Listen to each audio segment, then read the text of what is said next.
টাকার নোটে যে সিংহটা দেখেন, ওটার একটা চরম সিক্রেট আছে, জানেন কি? না জানলে এখনই জেনে নিন, নয়তো সিংহ গর্জন করে বেরিয়ে আসবে। আমরা ফটোতে সবসময় 3টি সিংহ দেখি, কিন্তু আসলে ওখানে 4টি সিংহ আছে। পেছনের সিংহটা কি ক্যামেরা লাজুক? একদমই না। ওটা আসলে বাকি 3জনের ব্যাকআপ দিতে ঠিক পিছনে মুখ লুকিয়ে ডিউটি করছে।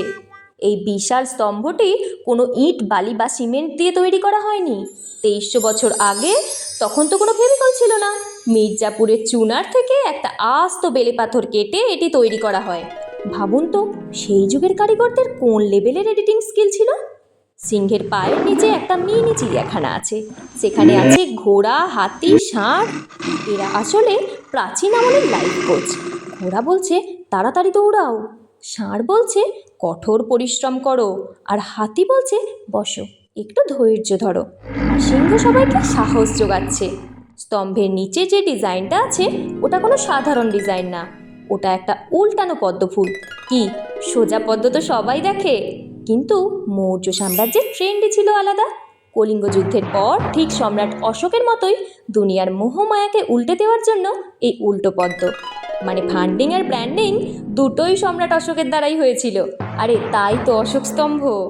মাঝখানের চাকাটিতে 24টি দাগ বা স্পোক আছে। এই চাকা আমাদের দেশের আইটি সেক্টরের কর্মচারীদের মতো, মানে ছুটি নেই, 24 ঘন্টায় ডিউটি। মানে দেশ সবসময় প্রগতির পথে চলতে থাকবে। স্তম্ভের নিচে দেবনাগরী লিপিতে লেখা আছে সত্যমেব জয়তে।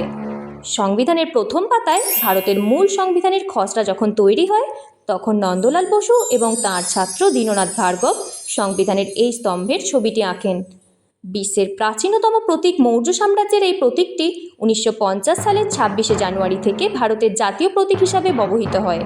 এরপর থেকেই ভারতীয় মুদ্রা ও নোটে এর ব্যবহার শুরু হয়। সারনাথের মূল স্তম্ভটির মাথায় আসলে একটি বড় ধর্মচক্র বা চাকা ছিল। কালের নিয়মে সেটি ভেঙে পড়ে। তথ্যগুলো কি আগে জানতেন? কমেন্ট করে জলদি জানান। আর হ্যাঁ, পকেটের 10 টাকার নোটটা খরচ করার আগে ভিডিওটিকে লাইক আর চ্যানেলটিকে সাবস্ক্রাইব করে যান, নয়তো সিংহ, হাতি বা ষাঁড় কিছু একটা বেরিয়ে আসতে পারে।